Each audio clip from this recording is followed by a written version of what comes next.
really is a balance that can be found. I've always believed in that. Good morning to you. Good Monday morning. I'm Dejan Kovacevic of DK Pittsburgh Sports, and this is Daily Shot of Penguins. It comes your way bright and early every weekday. If you're into football and or baseball, I also offer daily shots of Steelers and Pirates in the same place that you found this.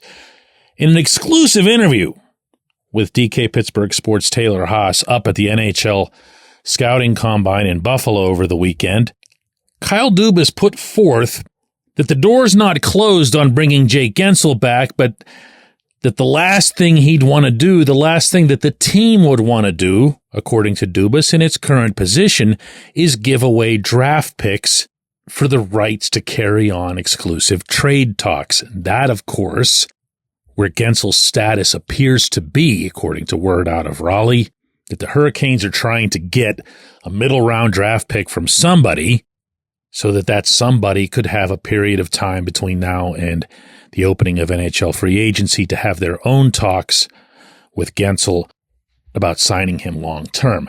Now, on its surface, this isn't anything seismic. I've been reporting your way for weeks now that optimism on both sides, meaning the Penguins and Guentzel's side, is really low regarding a return. I mean, really, really low.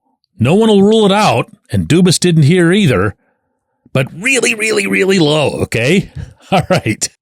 But what I found interesting was the way Dubas framed it. He doesn't want to give up draft picks, and he shouldn't give up draft picks. And I'll be more blunt and put it this way. When the Penguins do not pick in the first round at the end of this month, it should be the last time for the foreseeable future, and I mean the foreseeable future, that this happens. It's one thing to commit to having the best possible roster around Sidney Crosby within realism.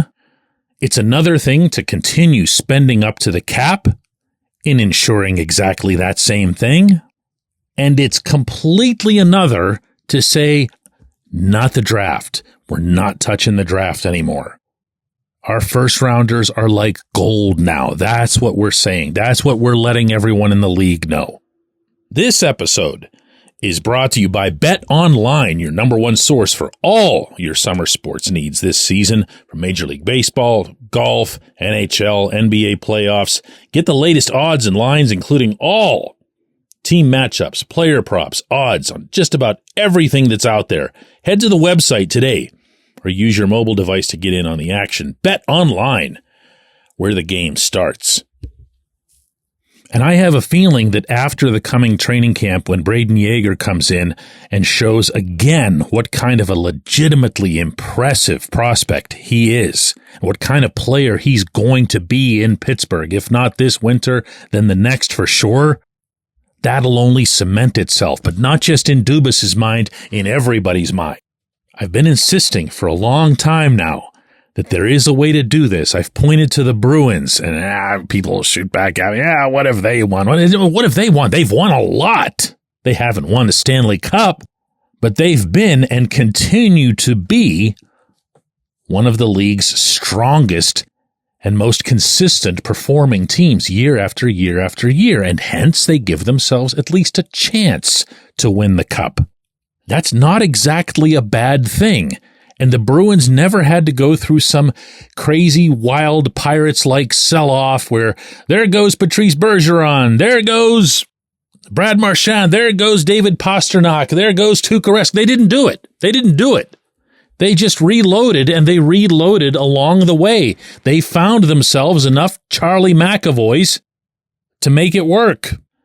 I'm in favor of doing right by Sid. I'm in favor of doing right by Evgeny Malkin, for that matter. I'm in favor of doing right by Chris Letang. I'm also in favor of doing right by Pittsburgh, as in the city. And this city is starving for the next version, the next iteration of the Penguins. And all of that can be done in a respectful way.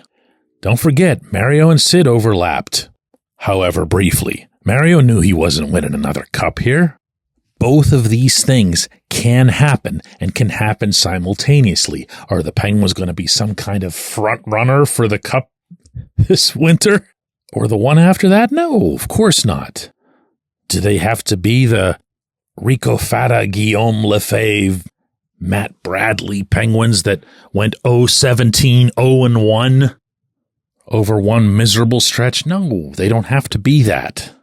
In fact, that was pre-salary cap. That's close to impossible. I like this approach. I wish Dubas had taken it more seriously last summer rather than loading up with more and more 30-year-olds, especially on the third and fourth lines, especially the Nola Chari Matt Nieto types that don't add anything. But better late than never, and maybe it took a full season of Dubas watching this group to realize that. When we come back, J1Q.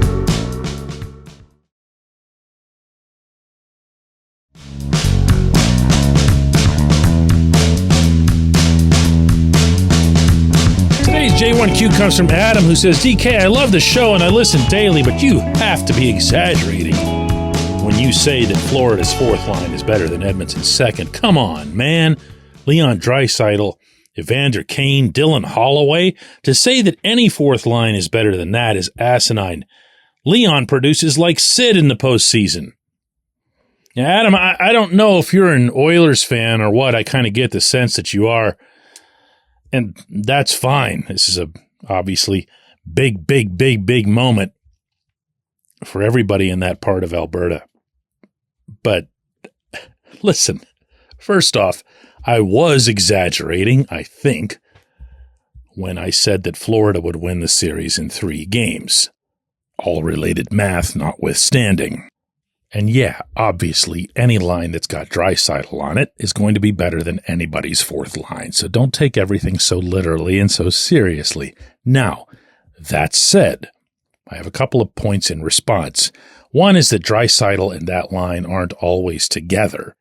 As you would know, being an Oilers fan, Draisaitl and Connor McDavid are put together after every penalty kill, kind of the Edmonton version of the Pittsburgh two-headed monster. That's something that Mike Sullivan's done over the years, and Pittsburgh coaches before him as well. As you also undoubtedly know, Draisaitl hasn't completely been himself in these playoffs. You'll recall he was really banged up in that first round series, pushed through it, and hasn't had really much of a break since then. That said, he's in way better shape than Kane is. I don't even recognize Kane right now. He has no burst, no speed, no nothing. And of course, that is not who he is. And Holloway, this is a classic case of a player on a Canadian team being hyped up beyond recognition. Holloway scored one fantastic goal in these playoffs. He has 4 total points in 19 games in these playoffs. He has none in his past 7 games. This isn't some sort of impact producer. He's young, and maybe he'll get there, and maybe he'll make the occasional splash, but he's not that yet. So let's also not hype up Edmonton's second line to be something that it currently isn't. I'm not 100% sure what happened in Game 1.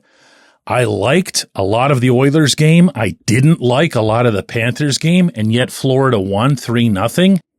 Now, my initial inclination is to think, okay, Oilers had their shot, and they missed. And now that's going to come back to bite them. Because when you have that shot, when you have somebody down, when you have somebody not playing as well as they can for whatever reason, you better hit it, especially on their ice. And they didn't. Thanks in large part to Sergei Bobrovsky, but they didn't.